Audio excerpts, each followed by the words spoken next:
The Mets just promoted 5 of their biggest stars in the minor league system. One of those guys, Jonah Tong, 162 strikeouts, lead all of minor league baseball by an insane clip. Let's not forget about the bats that the Mets promoted. Guys like Jett Williams, guys like Ryan Clifford, guys like Carson Benge. These are core pillars of this Mets minor league system. Jett Williams, impeccable on-base skills, impeccable bat to ball. Carson Benge, promoted to Binghamton, hit 8 home runs, felt like he homered every single day.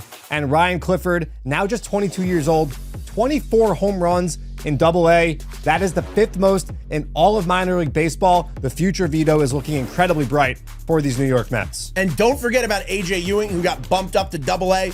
So many stars at every different level. Could we see every level of the Mets minor league systems make the playoffs? We'll find out by the end of this year. Welcome to Meet at the Apple, presented by PC Richard & Son. I'm Vito Calisi. That's Jonathan Barron, reminding you at the top of the episode to please go to Apple, Spotify, wherever you get your podcasts. Leave a review. It helps us out a lot. If you're listening and you want to take a screenshot, throw it up on IG and tag us. We'll repost you. We appreciate any time you guys support us.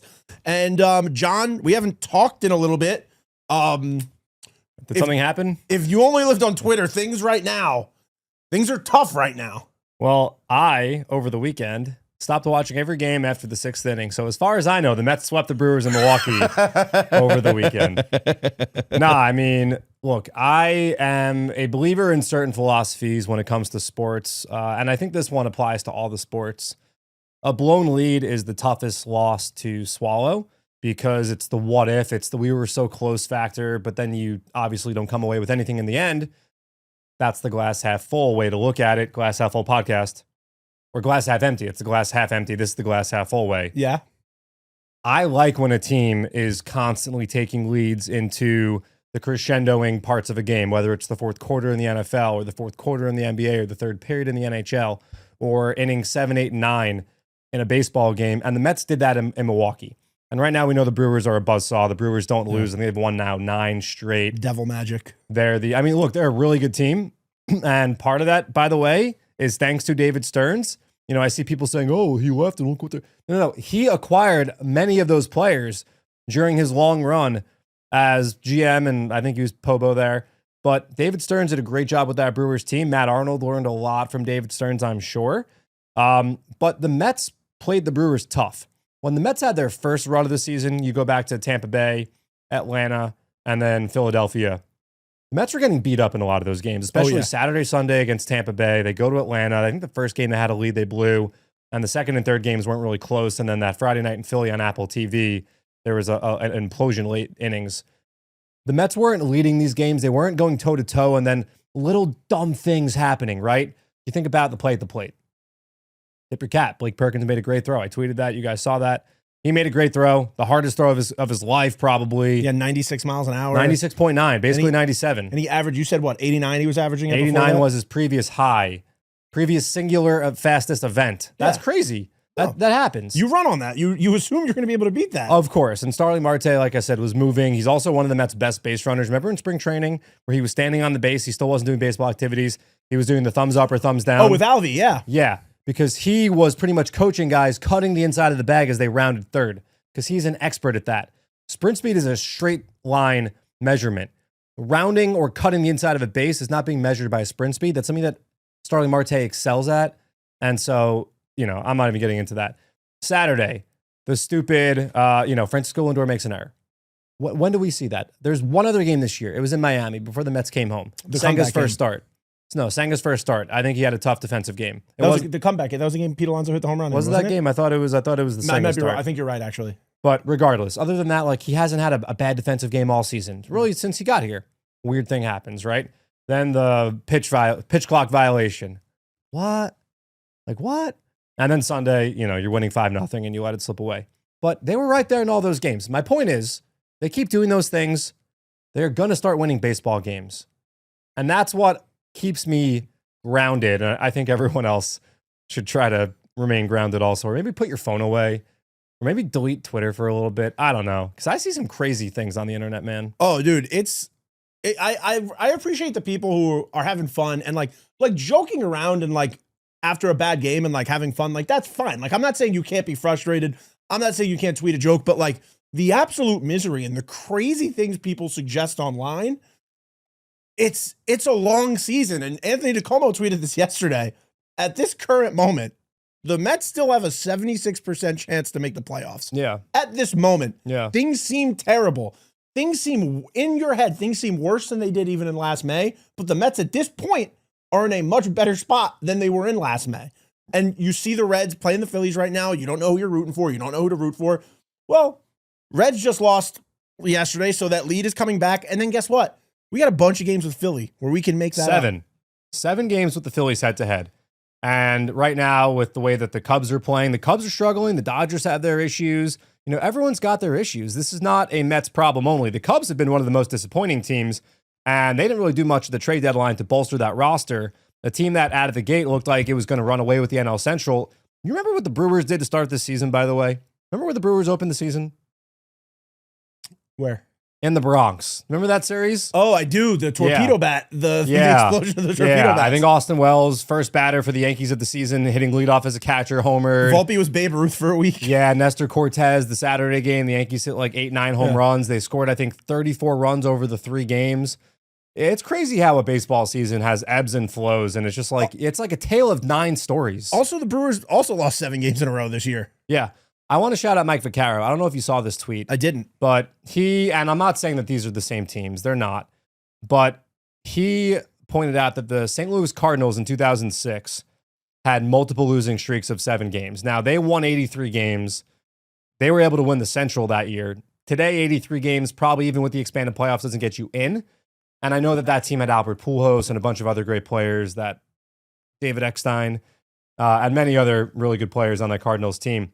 But the point is that we've seen in the past, teams have just crash outs pretty much. Just total spin outs where it feels like they're never going to break out of it and have bounced back for postseason success. And if there's one playoff format that lends itself and is forgiving, it is the MLB playoff format. Like I said, I think last episode, 2 episodes ago, we've seen in this wild card format, current one, that road teams have had a lot of success in the wild card round. Doesn't really matter whether you're home or away necessarily. We saw that last year with the Royals.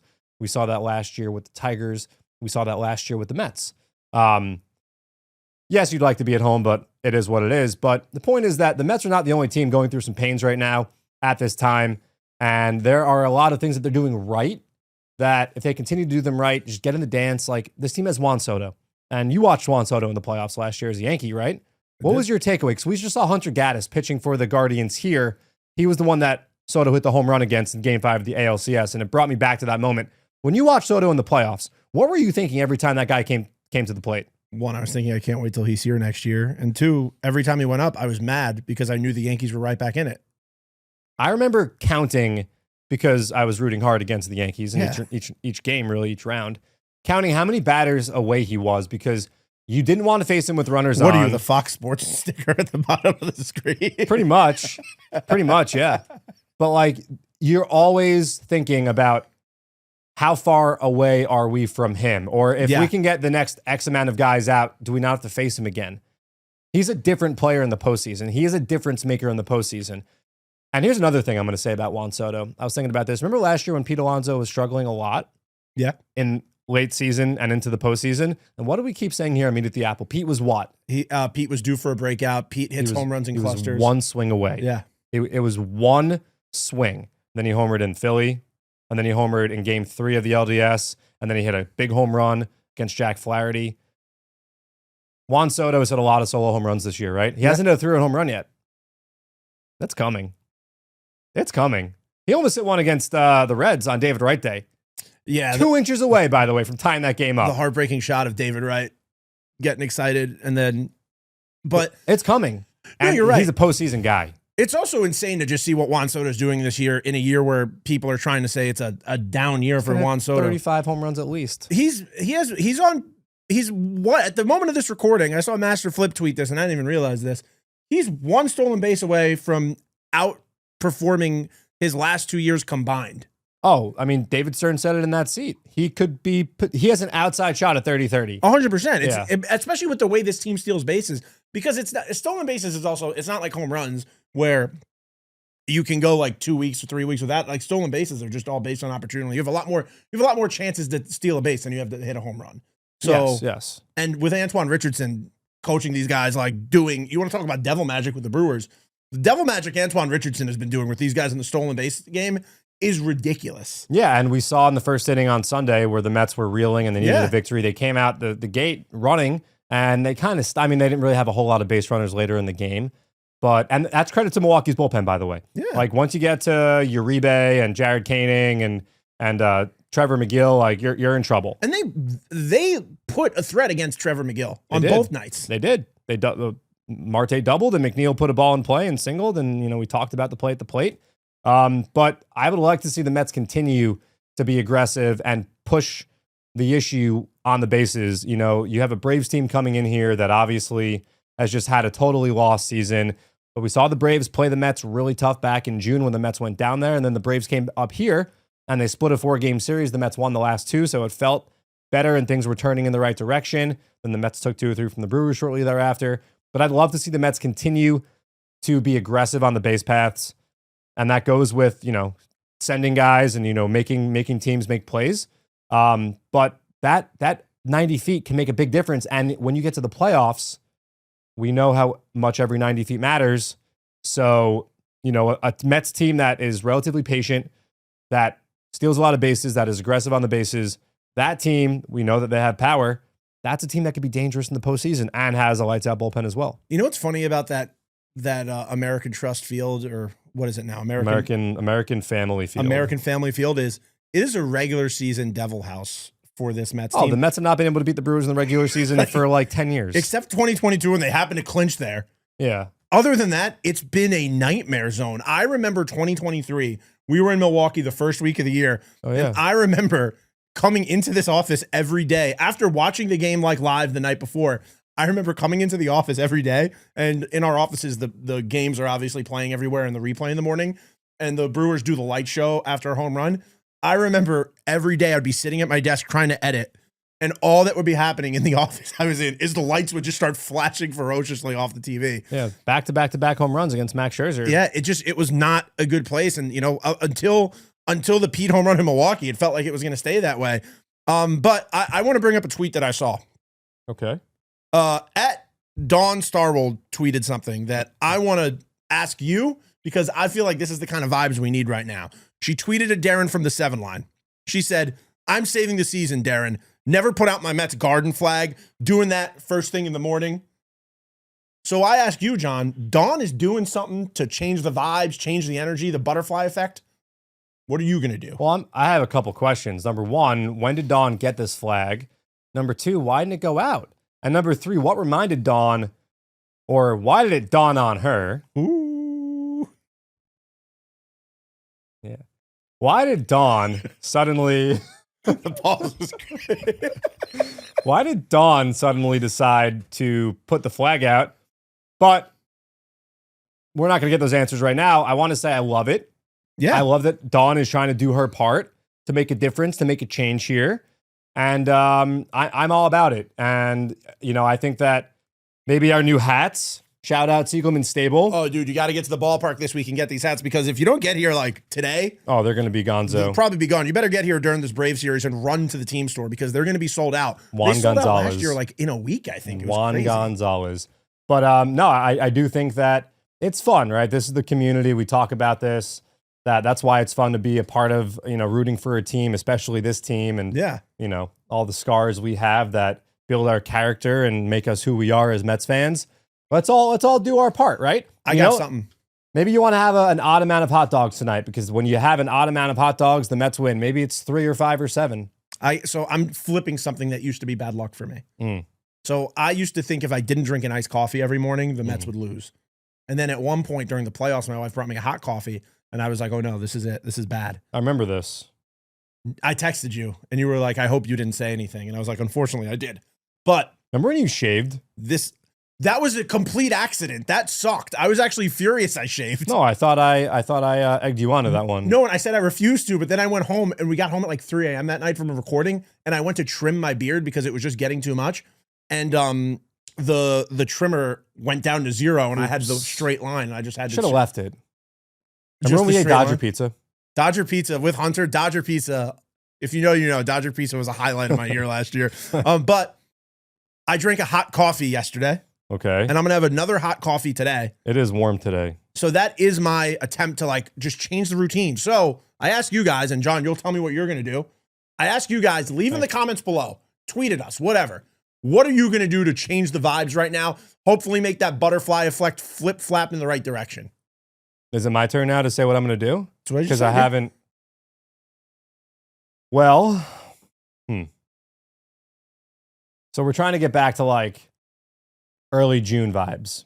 May, June, Mets 21 games over. Yeah, or just anything you could think of that is part of your routine that you're like, maybe if I change my routine, I can help. I'm definitely not growing out a beard. It's not going to be that. I can't imagine you with a beard. I mean, I've had plenty of beards. I know, but like full beard. It like doesn't, Brandon it Nimmo doesn't, beard. it doesn't grow that long. I've never really tried actually. Well, I've kind of gone back to, so for a little bit I was away from my routine, my morning routine. You're familiar with my morning routine. Yeah. For a little bit I was away from it.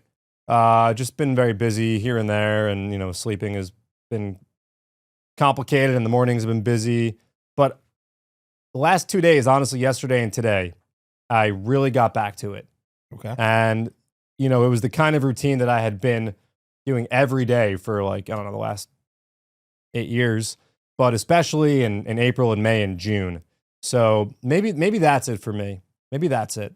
You know, Going back to your old We're routine. full back. We're full back. Okay. We're full back. Hunter, do you have something? Oops, sorry. Me neither. I can think I wasn't prepped. You were sitting here listening. I'm wearing my Mr. and Mrs. Met Kids Club socks today That's good. to That's try a good and one. bring some positive vibes into the ballpark. You are the kid caster. So I think that's fitting. And you know what? Speaking of kids, Yeah. That's a transition and a half right there, baby. did you see the Brewers fan that That's I tweeted? not what I thought you were going to say. I thought you were going to talk about the prospects. But we'll get to the prospects. But did you see that video I posted of the Brewers fan ripping the ball out of the child's hands? Yeah, you learned that from you last year. First of all, I did not rip a ball out of a kid's hands. I caught a ball on the fly, and I did not move. I literally made sure to pretty much stand still, and there was no kids But around if the me. ball was on the ground, then it was Vito versus Child. What would No, it happen? wasn't. That's what I it said was. if. No, on the ground, I don't care. On the ground, you wouldn't try to rip it away? No, my dream is up till that moment, never catching a foul ball. I always just wanted to catch a foul ball in the air. Like grabbing one off the floor is like, what's worse is when adults when a ball boy tosses a ball and adults try to get in front of a kid. It's like, buddy, that's a 16-year-old kid throwing you a ball. You should get over yourself. But Brewers fan, ball off the net too, which is like even more like, come on. Literally runs 3 seats over, pushes the kid out the way, then rips it out of his hand, stares at it, and then has his friend take pictures of him holding the ball. You know, I mean, kids have to learn lessons, tough life lessons, so that's one of them. You don't always have to disagree on the podcast. That is crazy. I mean, it's part of the ballpark experience, you know? The adult gets the ball. I mean, I wonder if the people around him, I'd like to know what the reaction was by the civilians. Yeah, it looked like nobody was pretty. That's what I'm saying. It looked like no one said boo. Enough about this. John surprised me where he laid on this because when I caught a foul ball, it was a huge problem. But this guy catches a foul ball and he's a hero. But speaking of kids, Now we're getting into the kids I want to talk about. we got some amazing, exciting news. We asked David Stearns about this last week, asking him about when the promotions were going to start to come. And he said, it's probably going to happen pretty soon. He's kind of said that, alluded to it in our interview with him. And then what happens just a few days later, we got one of our biggest promotion bursts we've seen since we even started doing Future of Flushing. I mean, having this young core come up together. Now I'm talking about Jonah Tong, Carson Benge, Jett Williams, and Ryan Clifford all going from AA to AAA. And then the one that's not getting talked about as much, AJ Ewing, moving over to AA, which I think AJ Ewing is going to start to show up on a lot more top prospect lists next year among all of baseball, not just the Mets. But those four moving up together, this young core really building and growing together, and we've seen how important that is, especially with these guys we've seen reach the major league level. I am beyond ecstatic. And I mean, I think, I'm not trying to pick favorites or say one over the other, but I know for sure, Jonah Tong's first game at AAA is going to be must-watch TV. Yeah, I mean, it's definitely an exciting time for the Mets. And you mentioned future of Flushing, and like Jett Williams is a big part of this group that's coming up. For Jett Williams, I think a lot of people kind of had him fall off the radar a bit last year because it was somewhat of a lost season for Jett Williams. Yeah. Spent a lot of the season injured. And you wonder, had that not happened, what the situation would look like for Jett Williams right now. A guy that gets on base at an elite clip who, is not as tall as a lot of other players. So his strike zone is smaller and he's tougher to pitch to and he doesn't chase at all. And he's got an incredible bat to ball ability, especially pitches in the strike zone. So, he doesn't swing and miss a lot on balls in the strike zone. He's a guy that plays up the middle everywhere, short, second, center field. I'm sure he could play third base if he was asked to do so. He excites me the most. I know that right now, MLB Pipeline just put out their reforecasted top 10 for the Mets. And a lot of these guys that just got promoted and are now at AAA, one step away from the majors, are in the top 10. And they have Carson Benge 1 and Jett Williams number 2. And we love Carson Benge also. I mean, Carson Benge, all he's done since he had his name called is hit. And he's a great center fielder, an incredible athlete. He was a two-way player in college. We know all the accolades. But Jett Williams, people always ask me, like, what prospect are you most excited for? And I say Jett Williams, and I feel like it's a lame answer. Like AJ Ewing is that more off the menu answer, or Jacob Reimer, who is considered to be one of the best third base prospects in all of baseball. And I say Jett Williams, and I feel like it's a cop-out answer, and people say, oh, I'm not that familiar with him. And it's because he lost all of last year. This kid is going to be incredible. And, I know that kind of like puts pressure on him, I guess, although I doubt he's listening to our podcast and being like, oh, no, Johnson, I'm going to be incredible. No, I have to live up to that expectation. No, he loves it. But, like, he's literally going to be incredible. Yeah. He is such a stud. Like, the sky's the limit for this kid. He is, again, he's not tall, but neither is Jose Altuve, who's going to the Major League Baseball Hall of Fame, who's going to get 3,000 hits, just hit his 250th career home run. Like, Jett Williams has that kind of ability, Alex Bregman kind of ability. We should all be so excited for Jett Williams. He brings so much to the table. I am so excited to see what he does in AAA. And you remember 2 years ago when he was promoted late in the season from the Cyclones high A to AA for our hashtag Ponies playoff push. Not only did he help the Rebel Ponies get to the postseason, he had a massive 3-run home run in game 1 of that series against Somerset, the division round. And he was incredible. He didn't skip a beat with the promotion. So I'm excited and curious to see if that happens again. Because if it does, then the question becomes, is this a guy that can help you at the big league level with his ability to get on base, with his ability to steal bases, with his ability to just put the ball in play, lay down a bunt. He does so many good things. And then the sky's the limit. He's only, 20, 21 years old. So that's incredibly exciting. Also, Ryan Clifford. Want to talk about Ryan Clifford, Vito? Yeah, Ryan Clifford right now is just an absolute powerhouse at the minor league level. He's got the 5th most in the minors when it comes to home runs, and just another guy like we've seen struggle early when he got to Brooklyn, which is a hard place for a guy like him to hit. We talked about this with him at Amazing Day, but Ryan Clifford is a guy who also it's cool for him and Jett because we saw him and Jett got really close at spring training. It goes back to that young core growing together through the organization. And we talk about the Ponies playoff push. I saw fans actually saying on Twitter that they were disappointed that this Ponies team was being broken up as they were getting ready to go to the playoffs. But right now, the Syracuse Mets are the only team in the Mets Big Four that didn't clinch a playoff spot in the first half. Right now, they're currently number 1 in the independent league. With this boost of talent, we could see all 4 major levels of the Mets minor league system clinch the playoffs and go on separate playoff runs. I say that because if that is what you're looking at your minor leagues, the trickle-up theory is in full effect, and that means your team is going to be in a really good position, and the depth you have means you have a lot of pieces in the offseason.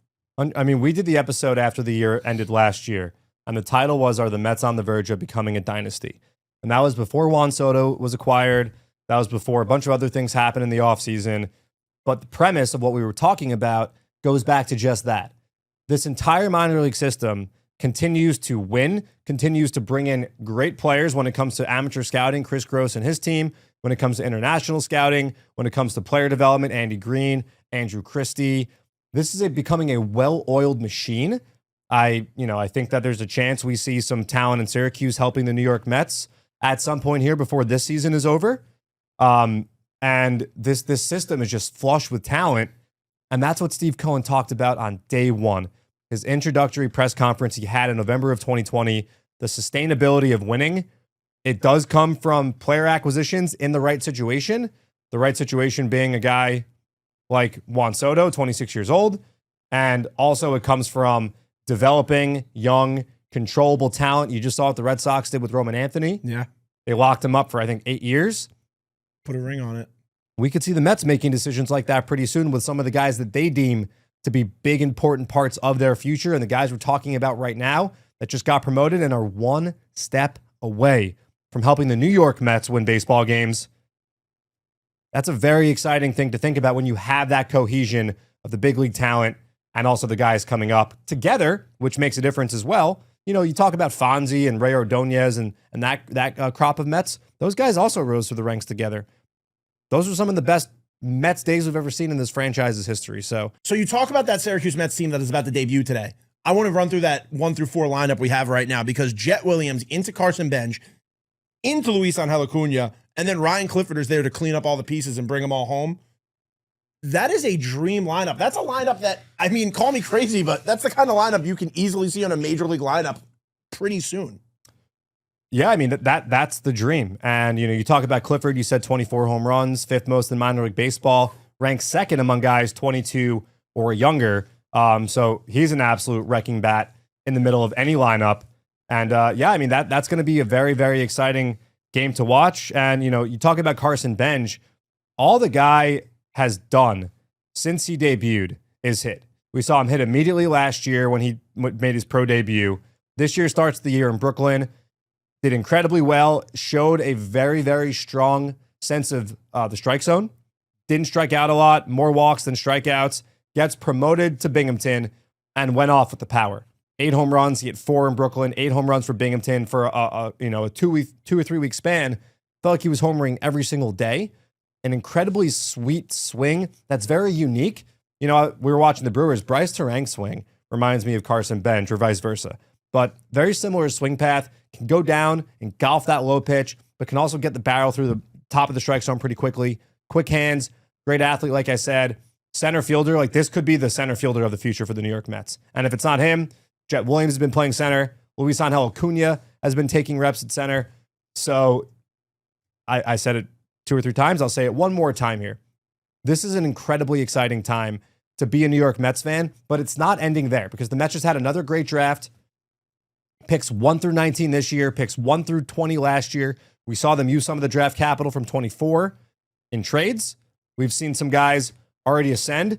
You know, you're not even talking about Elian Pena and the tear he's been on. He started like 0 for 24, I think, in the DSL. Yeah. Now his OPS is over 900. He's stealing bases left and right. He had a 3-homer game. Like, this guy could be up in the major leagues before you know it. He could be that kind of a freak. Now, he could not be. I don't know. But you throw him in the mix with the guys we're talking about, this is a top farm system in Major League Baseball. We didn't even bring up Jonathan Santucci, who just turned into an absolute stud this year. Was like obviously a piece that this team needed to keep.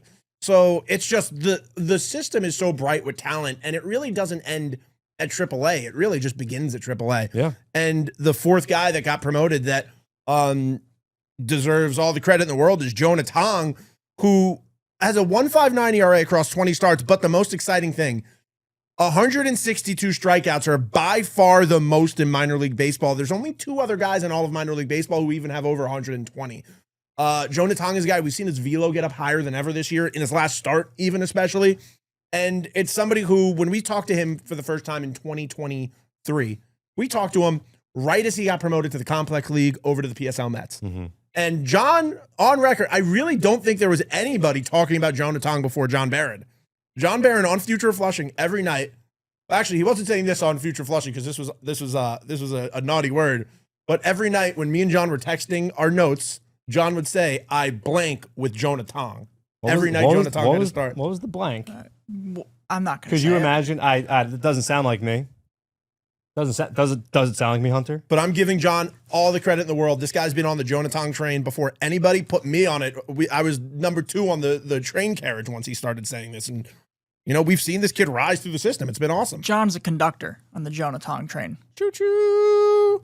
Well, I appreciate that. But it's all about Jonah and what he's been able to do And, the first time we talked to him, the second time we talked to him, he talked a lot about. Nobody knows about the second time we talked to him.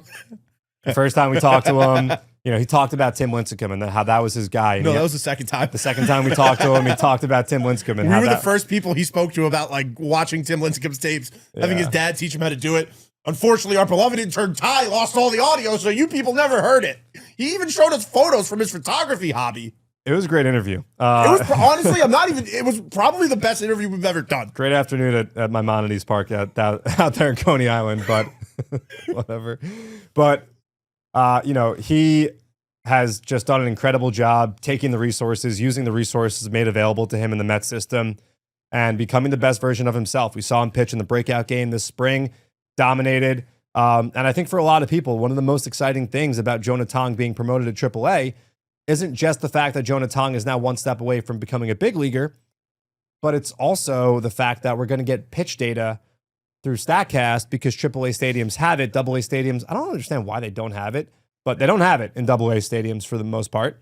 Definitely Marabido. No pitch data, no StatCast. I think the teams have their own proprietary technology installed there, but the general public does not get that pitch data on Baseball Savant. So Jonah Tong will finally be pitching in a stadium that offers that. We'll see that induced vertical break, that rise effect on his fastball that he has beaten so many hitters up in the strike zone with. His nasty 12-6 hook, the changeup that he's done a great job developing in the last couple of years. So getting to take a peek under the hood and see just what makes Jonah Tong so great, and having that data to back up the numbers that we're seeing, like you said, the most strikeouts in minor league baseball, going to be very exciting for Jonah to get going in AAA. And another guy who, we always say it, it's not linear when it comes to player development, and there's no timeline, there's no prerequisite. Guy must make this many starts, must throw this many pitches, must do this, must do that before a team says it's time. You never know. So let's do it. I say, speaking of that, Kevin Parada is hitting like 300 since sometime in June. He has been on a tear. Speaking of not linear, I just wanted to bring that up because I think he's one of those guys who sort of goes forgotten about, especially with how the system has, and these other players in the last recent couple of drafts have sort of ascended. Kevin Parada's first round talent. He was taking 3 picks before Jett Williams was. So also, if you're Kevin Parada, and this year you see Hayden Sanger make their debut, kind of skip ahead of you and get that spot, probably lights a fire under you because you're thinking that could have been me, that should have been me, and that's going to put a lot more of that competitive nature into you because, like Hunter said, like you said, Kevin Parada is a guy who was picked ahead of Jett Williams. I mean, I remember the first time we spoke to Jett Williams, and he was like, oh yeah, like it was, like we got to know each other a little. It was really cool to see him go ahead of me. And like, I'm looking at guys like that to see what I can do. Yeah. And this is a big time for Kevin Parada. Like Hunter said, after a rough start to the season, he has turned it on offensively. So a strong end to the season is important. Go into the offseason, work hard, show up to spring training. He's been invited to Major League spring training the last couple of years, and not this season, but after 2026, he's going to require Rule 40-man protection because he will become Rule 5 eligible 4 years after his draft year. So, this is the time for Kevin Parada to prove to the Mets that he is a part of the future as well. So good shout out by Hunter there for mentioning Kevin Parada, who, comes from catcher U, Matt Wieters, Jason Varitek, a couple of the big Georgia Tech catchers. It's known as catcher U, and Kevin Parada was drafted 11th overall for a reason, 26 home runs in his last season at Georgia Tech. So excited to see what the future holds for a resurgent Kevin Parada. And before we end this episode with an interview that we recorded with a fun tie-in that I'll mention as we go to it, I do want to say one more thing about Jonah Tong and everybody on the Syracuse Mets promotion. Mets fans, give it a few games.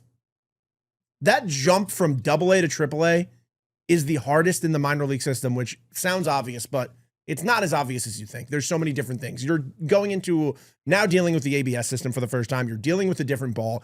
You're dealing with a crazy run environment. This jump is gigantic. And I'm not saying that I don't think Jonah Tong is going to go in and immediately start crushing. I'm not saying I don't think Jett Williams and Ryan Clifford and Carson Benge are going to perform at their highest level when they get to AAA. All I'm saying is, if you're checking the box score, because today is like the first day you've paid attention to the Syracuse Mets, and you go in and you start seeing some O's, and you start, when Jonah Tong starts, you see a run given up. Guys, it's okay. This is player development. It's not linear. This is all part of the process. You want guys to struggle at AAA before they get to the major leagues. That's one thing we've talked about a bunch, and I just want to say to people, give it time. Yeah, I mean, I think that what you see at the AAA level from a pitcher versus a hitter is a little bit different. For sure. You know, like you said, it's a crazy run environment in the international league. So the hitters are probably going to be a little bit advanced and ahead of the pitchers. I always say when you talk about the difference between AA and AAA from the pitcher perspective, in AA you're facing a lot of 20, 21-year-olds, guys that either didn't go to college or maybe did and were just drafted and are right there, but still like very young, very green, very raw. In AAA, you're facing guys with families in some ways. Like, the Syracuse Mets, I think he's still there. Pablo Reyes. I'm pretty sure Pablo Reyes is still there. Yeah. Like this is a guy that's been in the major leagues. Like, there's guys with families in AAA. Yeah. Like there's grown adults that the biggest difference between a very young raw hitter and a more mature polished hitter is the chase and the over-aggressiveness at the plate. So in AA, you can get guys to chase. At AAA, you might not be able to get the same chase. And like you said, the ABS, there's no fooling an umpire. So, you have to be extra fine. Top of the strike zone is a little bit smaller with the ABS system. So we'll see how Jonah, handles that. But I think with anyone that goes from double to AAA, whether it's Brandon Sproat back, last year, Nolan McLean early this year, now Jonah Tong, are you getting chase? And are you getting swings and misses on pitches in the strike zone? Because then it's about stuff. Then it's about, are you fooling opposing hitters? Are you tunneling your pitches well? Are you sequencing well? And are you just flat out overpowering them with your stuff when you are getting swings and misses in the strike zone? And all three of these guys are very hard throwers. All three of these guys have extraordinary secondary pitches. McLean, the sweeper, Tong, the 12-6 hook, Sproat, the slider, and the change combo. That's what's so exciting is these guys have a lot of weapons that they can use. And when you start to see them make the leap and still have the success from double to AAA, I think that's how you know, like, yeah, this is real. And that's when with a player. Well, look, I'm excited to see what the Syracuse Mets do tonight. I'm excited to see what Jonah Tong does this weekend. Hunter wants to say something. I'm excited for what the Syracuse Mets might do in 2027. Yeah, what's the name? What are you thinking? I don't know. What do you guys think? Bayheim's Army. The Syracuse Kidcasters, and Hunter's their logo. I'm in on that. I'll go broadcast for them. The Jerry McNamara. I'll start the Syracuse Mets meet at the Apple. They should call themselves the Syracuse Bananas just to see if they can get away with it. The Carmelos. Syracuse Carmelos. Oh, the Mellows. The Mellows. The Syracuse Mellows is cool. That's cool. That's a good one. John. Syracuse Mellows. That reminds me of the Rocky Mountain Vibes and their mascot Toasty. Yeah. It's my favorite team. That and the Montgomery Biscuits, my two favorite teams in minor league baseball. Toasty. Well, one of them is independent league, but shout out Toasty. I have a Toasty shirt. Speaking of not minor league teams, Yeah. because we're gonna hear from a player that just got drafted by a Toronto. That's why we're ending the episode with him, because Jonah Tong is from Toronto, and we actually brought up Jonah Tong in this interview to him. You'll see what he has to say about Jonah Tong. Toronto, as you'll hear, Toronto. But Hunter's new best friend, new favorite player, the first round pick. The first overall pick of the 2025 NHL draft, Matt Schaefer, who I feel like is like our best friend now. I wish he was a little bit meaner, Hunter. John, he's 17. I didn't know that until. Do you know how hard it is for someone that young to get mean? No. Well, he's from Canada. He's not from Jersey. You think Chris I was gonna say, do you think Chris Pronger was super nice? But you had to take a jab at me, so. Hey man, I'm rooting for. All you had to do is be nice to me in an interview and meet at the Apple, and I'm like, hey man, I'm rooting for you to do the best things in the world. I'm rooting for Matthew Schaefer. We're all rooting for Matthew Schaefer. Of course. Should I not have called him Matt? I called him Matt off the bat. No, I think Matt's okay. Okay, because as I said it, Matty would have been a bit weird. I don't have the confidence. To Mitts. You should have called him Mitts. Mitts. Yeah. Mitch Schaefer. Mitts. Like good hands. Yeah, no, Mitch Schaefer. Mitch Schaefer's pretty cool too. Yeah. Damn, you have all the good ideas today. Well, Johnny ideas. Well, how about this? I haven't Guys, even had my coffee yet. check out this interview with Matt Schaefer. We'll see you on the other end to wrap this up and tell you about our good friends at PC Richard & Son. Hey, welcome to Meet at the Apple, presented by PC Richard & Son. I'm Vito Calisi. This is Jonathan Barron, and we're joined by the first overall pick of the 2025 NHL Draft, Matt Schaefer. Matt, I don't think I've ever been picked first in anything in my life. Yeah, it's definitely pretty cool. It's an honor. I mean, draft's pretty cool, but now it's over, right? So now you got to work hard for, all the spots. Nothing's given. So, yeah, the hard work starts now. It's August 4th. You are here to throw a first pitch. You were scheduled to do this originally, I think, back on July 1st. Yeah, earlier on. Now, at the rink, There are no rain delays. There's no rainouts. No. But here at the ballpark, Yeah. we do have them. So you've had some time to not just get used to being an Islander. You had rookie camp. You've also had time to digest the moment, which is throwing out the first pitch at the Mets game here. So, first of all, how excited are you for this moment? Yeah, super excited. Definitely been working on my pitch quite a bit. So, I mean, good that I didn't have to throw it on earlier. I could practice a little bit, get ready for it. So, yeah, I'm super excited. It's such a cool experience, and it's, something a lot of people would love to do. And I'm, so honored to do this. Did you think about maybe bringing the lefty, a little extra curve, and ripping a howitzer at home plate? Yeah, me, my brother, and dad were, making jokes about it a bit, but my dad was getting a little stressed out. He's like, just throw it down the middle. Throw it down the middle. So That's good advice from dad there. Yeah. So I was talking to, a couple people. They're like, you're going to put some heat on it. And then I'm like, yeah, of course. Like, being myself, I'm like, no, like deep down, I'm going to go in and be like, yeah, like maybe I just lob it up and get in the glove there. So we'll see. We'll see what happens. I'll give you advice. Bouncing it, I think, better than top shelf. You don't want to roof it. It's not like bar down here. You don't want it to go past. Yeah, we'll see. Honestly, like if I'm just like, if I get it in the glove, but it's a little bit high, I'm good with that. That's good. I'm good with that. Yeah. If it's in the glove, it's in the glove. Who's catching for you? Do you know yet? No clue yet. So we'll see. Okay, you We'll just see. gotta hope that they hopefully block it's it. a good catcher. So then every baseball player is pretty good at catching, right? So I think so, yeah. I think Every they'll goalie's be good pretty at catching too, right? Yeah, exactly. Maybe not all of So them. we'll see. Yeah, it's awesome. So you're repping the orange and blue now, and we're here with the Mets orange and blue. Are you ready to lock in? You're going to commit to the Mets too right now? Is that going to be your team while you're in New York? Yeah, 100%. I mean, I think when you go to New York, I think you got to be locked in, and you're locked in on the bacon, egg, and cheese. You're locked in, with the Islanders. Locked in with the Mets now. So Yeah. I guess we're locking it in. It's official. So it's all the Yankee fans at UBS Arena. Yeah. You heard it here. Yeah, I don't think I'd be liked enough if I was a Yankees fan, because I think a lot more Islander fans are more Mets. I mean, there's definitely some that are Yankees, but I think it's the Mets though for sure. And the real fans are Mets fans. Oh, Everybody 100%, knows that, 100%. Just like the real fans are Islanders fans, right? Exactly. Yeah. Jets fans too. Have you delved into any football yet, American? So yeah, I don't watch very much like football. I don't watch a lot of sports, to be honest.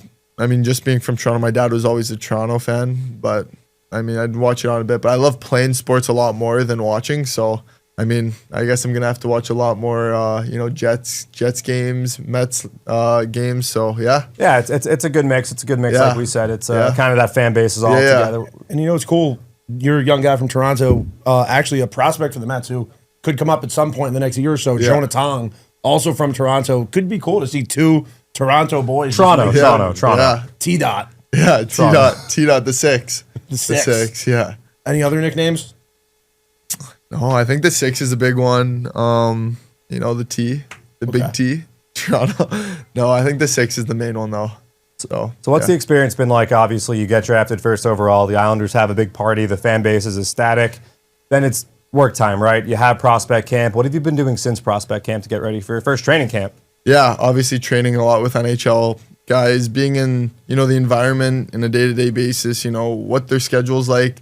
I think a lot of those guys are going to take me under their wing and really, show me the ropes. And it's pretty cool to be around guys like that and be training with them because they push you to, get to that next level. So you went on Spit and Chicklets recently, and I think a big takeaway from your interview was you can chirp, right? Like I know Biz asked you what your first big purchase was going to be, and what was it that you said to him? Yeah, I was telling Biz I could get him a nose job. not a big chirper on the ice, so I'm really. Yeah, I keep my mouth shut. You kind of want to show them. I mean, if you're a chirper, like you got to show them, what you can do in the game and leave it all on the scoreboard. I think that's a big one. And if you run your mouth, I don't know, a lot of people won't like you as much, but. Yeah, I mean, definitely a lot of guys love their chirping. I like it off the ice a bit, just having fun with stuff. On the ice, I'm not a big chirper though. So I was gonna ask, like, yeah. Of course, aside from the hockey part, have you started thinking about some good chirps like that first Ranger Islander game? Yeah, under your belt. I might need Matt Martin to teach me a couple. So I mean, maybe he can teach me a couple. But no, I'm not a big chirper. So I mean, if I open my mouth, I'm probably gonna embarrass myself because. I don't have the best chirp, so I think guys are going to beat me in the chirping game for sure. So after you got drafted, some other first overall picks reached out to you, right? And you got some advice from guys? Yeah.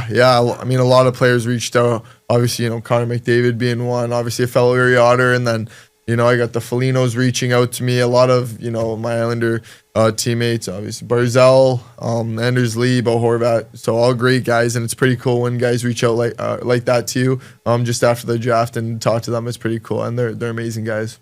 You mentioned bacon, egg, and cheese. A few other Long Island things I'm wondering if you've gotten involved with yet, or you're still waiting to learn about. So pizza. Yeah, All right. I tested it out. It's amazing. I don't remember the spot, but I think it was on Long Beach. So it was really good. But like, I mean, I think pizza and bacon, egg, and cheese you can find almost anywhere. Bagels? Yeah. So, I mean, I guess bagels I haven't tried yet. Because I You haven't remember. had a bagel? No, well, I've had bagels, but I don't think I've had the actual. A New York bagel. Yeah. The Canadian Yeah. ones are different. Like, Yeah. I know Montreal bagels are like weird That's discs. not- Yeah, and I then got to it's try like- the New York ones to like, you know, really test it out. I think one day I'm going to have to just hit up spots, hit up the bagel, a good bagel spot, good bacon, egg, and cheese, and then I'll get some pizza. I'll test all them out. What about a Dunkin' Donuts? A solid Dunkin'. I've had Dunkin' Donuts, not New York. I don't know if it's any different. Yeah, but- there aren't many Tim Hortons around here. I want to Yeah, give you the warning. It I might be know. like one or two, I but know. you can't really find them often. So You know, at Citi Field, you have a great opportunity because there's so much different food here. You could cross off pizza. There's halal food upstairs. Yeah. There's kimchi fried rice chicken Okay. in one area. Yeah. You could get a gyro here. I mean, you could like full on Epcot do every single thing you want to So do. in today one could be spot. the day? You could literally run the gambit today and then be prepared for your next like. Okay, time I think that I need people that ask because you I know a these. lot of people are getting on me about the bacon, egg, and cheese because I brought it up one time and they're like, you try it. I'm like, no, not yet. So maybe I try it. You so gotta get then it I on a can- bagel. Everything bagel. Okay. And then if you want to be really like wild, Yeah. you can even add sausage on top of it. You can Really? do bacon, egg, and cheese with sausage. Will I get chirped for it though? No, Or, man, like, you could just. they like it's it? just Okay. hardcore. You're just saying you want your protein. in. Okay, I like that. well, You got to get outside because Yeah. you have a full BP to see. This is Yeah. a big day. Man. Okay, This is- there's a lot. There's a lot I got to learn. So all right. Well, thank you so much Yeah. for joining us, man. And Thank we're you looking forward to guys. seeing you do big Thank things. you dude. guys. Thank I you, Matthew. appreciate it. 17? 17, which means he could haunt the Metropolitan Division for a good 20 years, maybe. Bad news for fans of the Devils and the Rangers and the Capitals and the Hurricanes. Was it hard for the you to like Flyers. vibe with him? What are you talking about? I'm a fan of all 32. That's not what you usually say. I'm a fan of all 32. That's my official stance right here. Let me get the one shot. Sure. I'm a fan of all 32 NHL franchises, all 30 NBA teams, all 32 NFL teams, and one Major League Baseball team. Can I have my one shot? Sure. He's going to call me a liar. Tell everybody what you did when you went to the Devils Oilers game. Oh, I was there. I could tell everyone what he did. You don't have a camera. What happened? I mean, you were wearing an Oilers jersey. You wore an Oilers jersey because you hate the Devils so much, and then you spent the entire time in a Devils suite owner's seat screaming about how much you hated the Devils. John, I was there. It's only because Connor McDavid was on the ice, and he makes me feel different ways. I don't even remember what you did at the Coyotes game because that was a deleted night That was a good old Western Conference Pacific Division matchup between the Yotes at a college arena. and the LA Kings. So, But let's tell our friends, the listeners, about our good friends at PC Richard & Son. yeah, I mean, no matter what NHL franchise you root for, it could be all 32. You can watch hockey in the best potential way. That OLED, the best TV, the best surround sound system, whatever it might be, On a recliner. and on a recliner.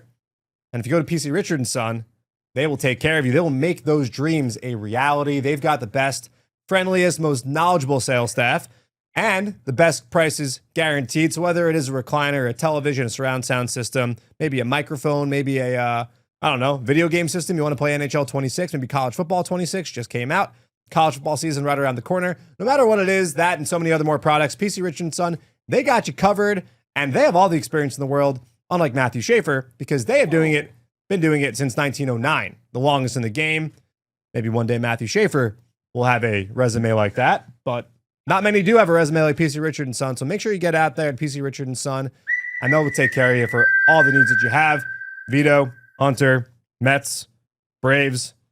Mets trying to bounce back. The beginning of a 5-game homestand, not a 6-game homestand. Yeah, 5 games. 5 is we've had 2 weird homestands this year between the 5-game homestand and then the opening day, the no Sunday in the first series of the Right. year. Yes, but I will probably enjoy a little relaxation on Sunday before the Sunday night baseball game between the Mariners and the Mets. The Mariners are hot. We're going to see Big Dumper here, one of the AL MVP favorites. We're going to see Julio Rodriguez here. We're going to see Eugenio Suarez in his second go-round with the Mariners, that vaunted pitching staff at first. It's the Mets and the Braves, and we're going to see old friend Cookie Carrasco here for the Braves on Wednesday night. He's the probable starter. So, look, I'm going to say the Aaron Boone phrase once again. It's all in front of the Mets. It really is all in front of the Mets. 3 games against the Braves. You could flush it. We had a day off on Monday. Flush what happened. The Mets could have swept that series. I will continue to say that. Well, let's go Mets. Guys, subscribe to the podcast, Apple, Spotify, wherever you get your podcast. Hit that subscribe button. If you want to throw up a screenshot of you listening along to the podcast, tag John and I, John at JMD9191 on Instagram. I'm on Instagram at Swedish Fish Mafia with 2 E's. I don't know why that's my name, and I'm not changing it, but please leave a review, 5 stars, actually write something. It really helps us. I say it every week, and I appreciate the people who go and leave a review after I say that. But thank you guys for listening, and we'll see you guys next time at the Apple.